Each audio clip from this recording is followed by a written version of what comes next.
Hello, bachcho. Let's read the question. The question says a 5 kg object on a horizontal frictionless surface is attached to a spring with K is equals to 1000 Newton per meter. The object is displaced from equilibrium 40 centimeter horizontally and given an initial velocity of 10 meter per second back towards the equilibrium position.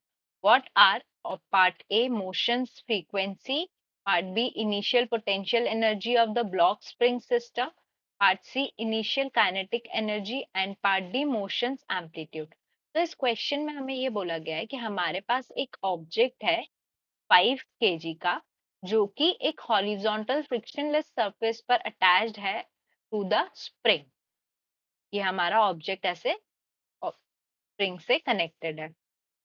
इसका मास कितना दिया हुआ है हमें 5 KG और spring का जो spring constant है वो कितना है k is equals to 1000 newton per metre. अब इस क्वेश्चन में हमने क्या बोला कि अगर हमारा ये अगर इक्विलिब्रियम पोजीशन है उससे हमने ऑब्जेक्ट को मूव किया है 40 सेंटीमीटर्स, तो स्प्रिंग के कारण ये इनिशियल वेलोसिटी 10 मीटर पर सेकेंड की हेल्प से इक्विलिब्रियम पोजीशन पे वापस आएगा। ये हो गया 10 मीटर पर सेकेंड की स्पीड से हमारा जो ऑब्जेक्ट था वो वापस इक्विलिब्रियम पोजीशन पर आएगा। तो हमें डिफरेंट पैरामीटर्स को बताना है। तो in part A we have to tell the frequency of motion. तो वी नो दैट फ्रीक्वेंसी क्या होता है, frequency f is given by 1 divided by 2 pi under root of, या ऐसे लिख सकते हैं 1 मल्टीप्लाइड बाय ओमेगा। और ओमेगा क्या होता है, omega is under root of k by m।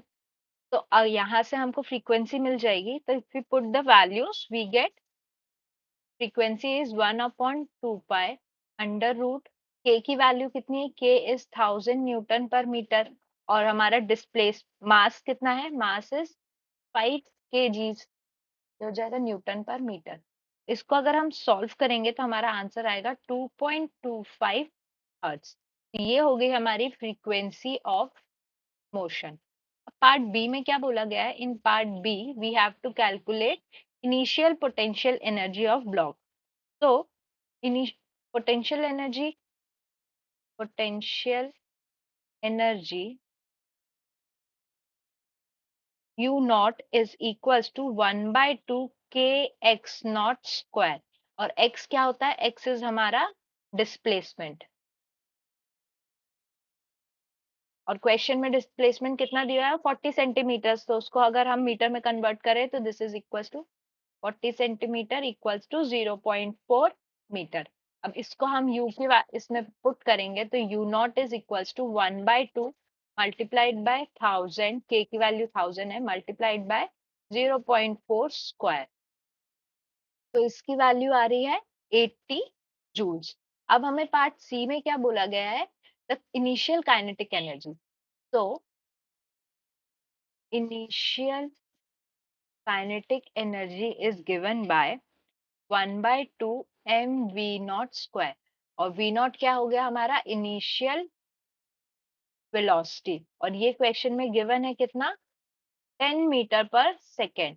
तो अगर हम वैल्यूज पुट करते हैं तो हमें काइनेटिक एनर्जी क्या मिलेगा, 1/2 m कितना दिया हुआ है हमें 5 kg, तो ये हो जाएगा 5 मल्टीप्लाइड बाय 10 स्क्वायर। तो इसको सॉल्व करेंगे तो ये आंसर आएगा हमारा 250 जूल्स। ये हो गया हमारा काइनेटिक एनर्जी। अब पार्ट डी में क्या पूछा गया था, in part D motions amplitude. तो एम्पलीट्यूड के लिए एम्पलीट्यूड, अब हमें पता है टोटल एनर्जी कितनी है, total energy is equals to kinetic energy plus potential energy. तो यहाँ पर total energy is conserved, then consideration of the energy at turning points leads to, हमारा जो एम्पलीट्यूड आएगा E इज इक्वल्स टू 1/2 के x M square.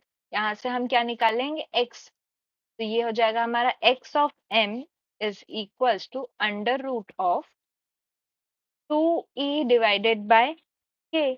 और E क्या है हमारी टोटल एनर्जी, जिसकी वैल्यू थी potential energy 80 plus 250, kinetic energy हमारा कितना निकला था 250, ये हो जाएगा 250। इसको सॉल्व करेंगे, ये हो जाएगा हमारा 330 जूल्स। अब इसको हम यहाँ वैल्यूज पुट करेंगे तो 2 मल्टीप्लाइड बाय 330 डिवाइडेड बाय 1000 की वैल्यू आएगी 0.812 और ये हो जाएगा हमारा मीटर्स में। तो हमारा एम्पलीट्यूड क्या हो गया, motions amplitude, motion's amplitude will be 0.812 meters or 81.2 centimeters. This is the required answer for part D. I hope you understood the question well. Best of luck.